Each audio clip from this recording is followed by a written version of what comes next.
Hello guys! Welcome to my channel. Ngayong araw na to guys, ako'y gagawa sa inyo ng strawberry jam. So guys, ito naman yung aking ingredients: strawberry, sugar, and lemon. Gawin natin guys is tanggalin lamang natin itong kanyang mga tangkay. Tapos natin guys matanggal lahat ang kanyang mga tangkay, slice naman natin itong ating mga strawberry.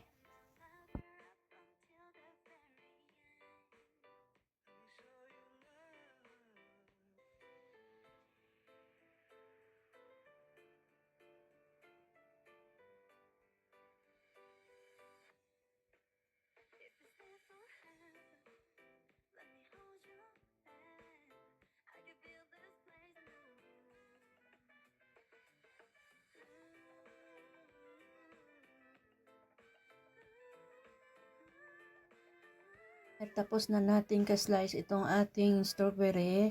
Ang gawin naman natin dito guys is takalin natin ang ating strawberry.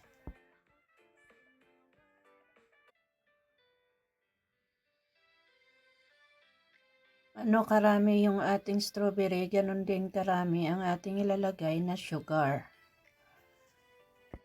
Ano naman na sugar dito guys ay ang puting sugar.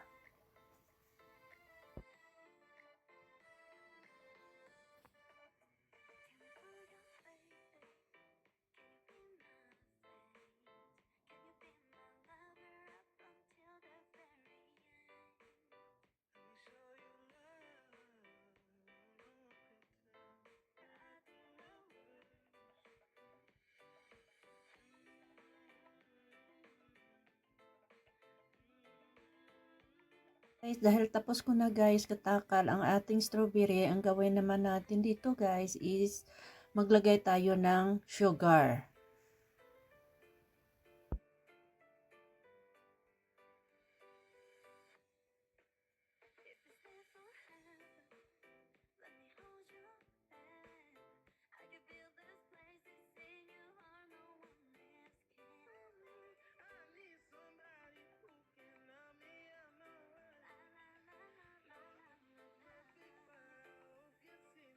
Nalagay ko na lahat ang ating asukal guys. Ay ang gawin naman natin dito guys sa ating strawberry is kumutin natin ito guys hanggang sa malusaw ang ating asukal. Kumutin lamang natin ito ng kumutin guys hanggang sa malusaw lahat ang ating asukal.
Dahil unti-unti na nalulusaw ang ating asukal, kumutin natin ito ng kumutin lamang guys.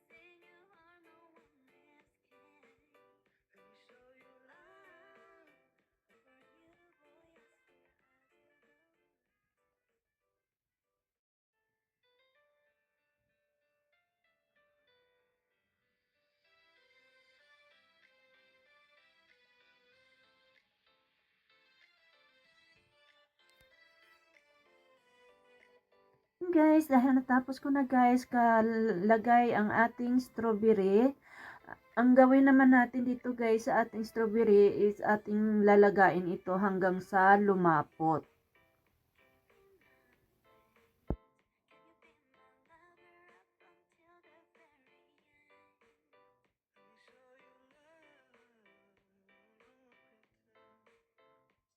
Haluin lamang natin ito guys ng haluin para hindi masunog ang ating asukal.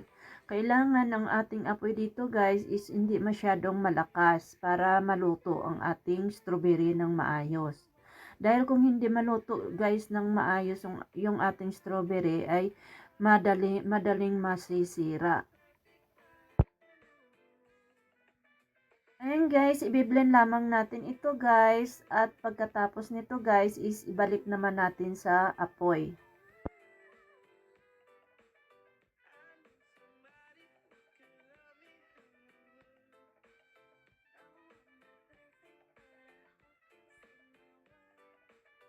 Guys, natapos ko naka-blend ang ating strawberry, ilagay naman natin ito guys sa apoy. Lemon naman natin guys, i-squeeze lamang natin ito guys, yung kalahati lamang ang ating gagamitin. Pagkatapos natin mag-squeeze ang ating lemon guys, isasalain natin itong ating lemon para hindi masisira agad ang ating strawberry jam. Dahil kung meron yung kanyang mga buto-buto guys, is madali masira yung ating strawberry jam.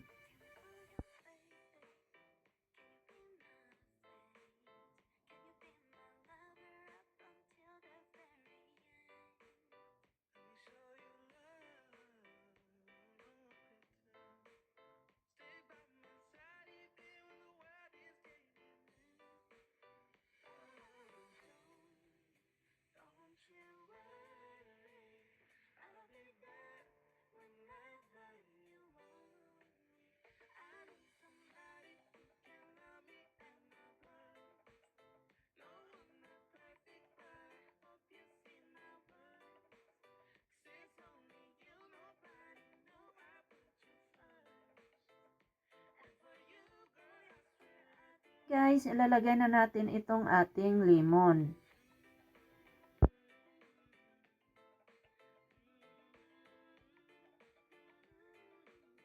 Tapos natin mailagay ang ating lemon guys, haluin lamang natin ito guys ng haluin hanggang sa lumapot.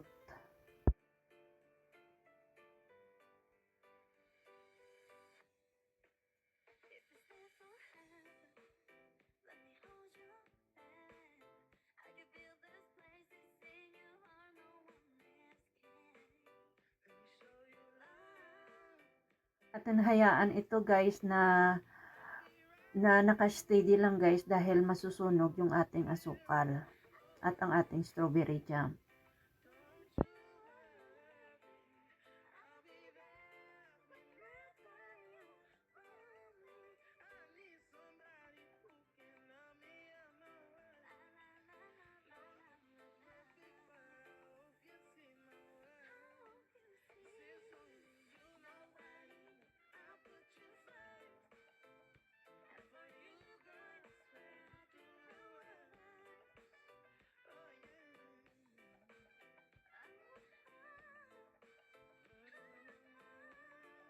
Kayo guys, nilalagay ko siya sa plato guys. Ang purpose dyan sa plato guys is ilagay mo yung strawberry kung malakas ang kanyang agos. Ibig sabihin nun guys ay hindi pa luto yung ating strawberry jam. And guys, dahil mabilis pa yung kanyang agos, ibig sabihin niyan guys is hindi pa ready yung ating strawberry jam.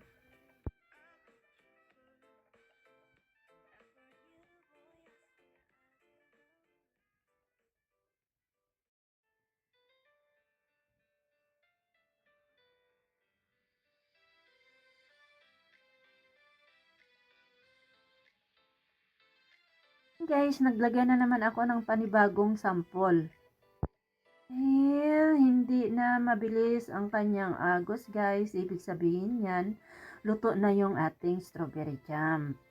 Ready na ba kayo guys? nyo guys gumawa ng strawberry jam sa inyong bahay para sa inyong mga anak. Kung kayo ay gustong-gusto na magawa ng strawberry jam o mango jam o kahit anong prutas guys, pwede nyong gagamitin yan sa inyong gusto na prutas. Guys, lutong-luto na yung ating strawberry jam guys. Ililipat naman natin ito sa ating mga empty bottle. Ayan na guys ang ating products. Kita nyo yan guys. Natin dito guys, istakpan natin ng papel para hindi siya masira agad guys. Para yung kanyang bukar hindi siya mahuhulog sa ating strawberry jam. Yun ang purpose ng papel. Mainit pa ang ating strawberry jam guys, istakpan natin ito guys para hindi matuyo. At like my video, please don't forget subscribe and share and like. Thanks for watching. Bye bye.